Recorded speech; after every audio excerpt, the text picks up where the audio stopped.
দর্শক, এই মুহূর্তে সরাসরি যুক্ত হয়েছে জগন্নাথ বিশ্ববিদ্যালয় থেকে। আপনারা জানেন যে গতকালকেই কিন্তু যোগসু নির্বাচন অনুষ্ঠিত হয়েছে সকাল 9টা থেকে বিকাল 3টা পর্যন্ত।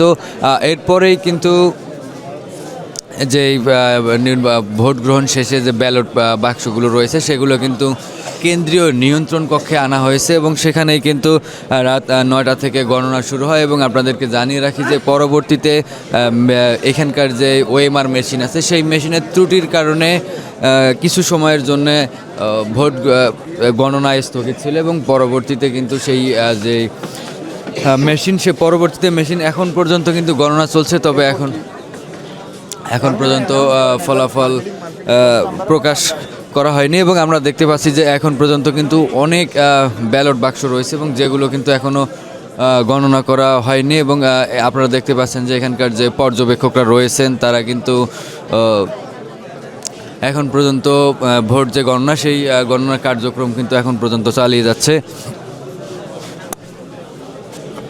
আপনি এখন পোলিং এজেন্ট, তো পোলিং এজেন্ট থাকার পরে দেখতেছেন যে গতকালকে ভোট গণনা শুরু হওয়ার পরপরই আবার মেশিন নষ্ট হয়ে গেছে, আবার ভোট গণনা কার্যক্রম ধীরে ধীরে চলতেছে।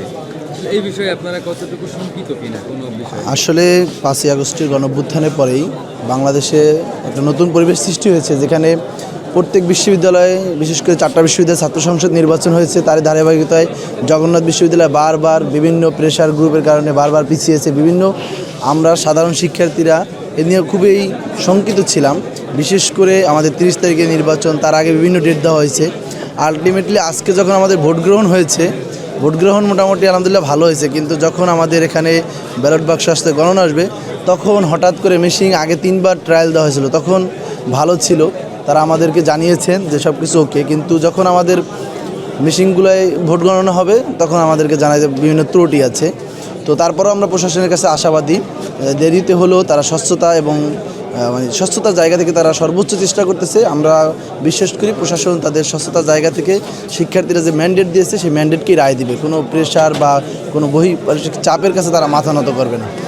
আপনারা সন্দিহান কিনা?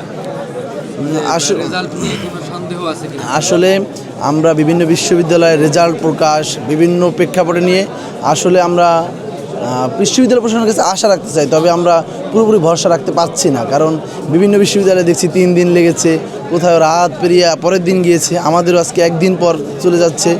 তো আমরা বিশ্ববিদ্যালয় প্রশাসনকে কাছে অনুরোধ জানাবো তারা যাতে স্বচ্ছতার সহিত দেয়। আমরা এখনও তাদের প্রতি আস্থা রাখছি। আপনি কোন প্যানেল এবং কোন প্রার্থীর এজেন্ট ছিলেন?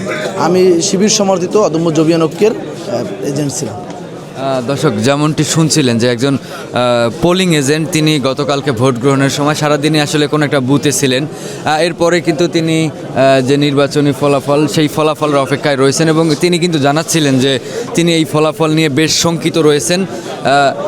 যদিও ভোট গ্রহণের ক্ষেত্রে এর আগে যে ওএমআর মেশিনগুলো আছে সেই ওএমআর মেশিনগুলোতে ভোট গ্রহণ বা ভোট গণনার আগেই কিন্তু সেগুলোতে ট্রায়াল দেওয়া হয়েছিল এবং তখন কিন্তু বিশ্ববিদ্যালয় প্রশাসন যেটি জানিয়েছিলেন যে মেশিনগুলো ঠিক আছে এবং এই মেশিনগুলো দিয়ে ফলাফল সুষ্ঠু এবং স্বচ্ছভাবে দেওয়া সম্ভব হবে। তবে হঠাৎ করেই গতকালকে কিন্তু সেই মেশিনে যান্ত্রিক ত্রুটি দেখা দেয় এবং যান্ত্রিক ত্রুটি দেখা দেওয়ার পরে কিন্তু বিশ্ববিদ্যালয় প্রশাসন ভোট গণনা স্থগিত করে এবং পরবর্তীতে নতুন মেশিন নিয়ে এসে কিন্তু আবার এই ভোট গণনা কার্যক্রম চালু করে। দর্শক, জগন্নাথ বিশ্ববিদ্যালয় থেকে এই ছিল আমার কাছে সর্বশেষ তথ্য।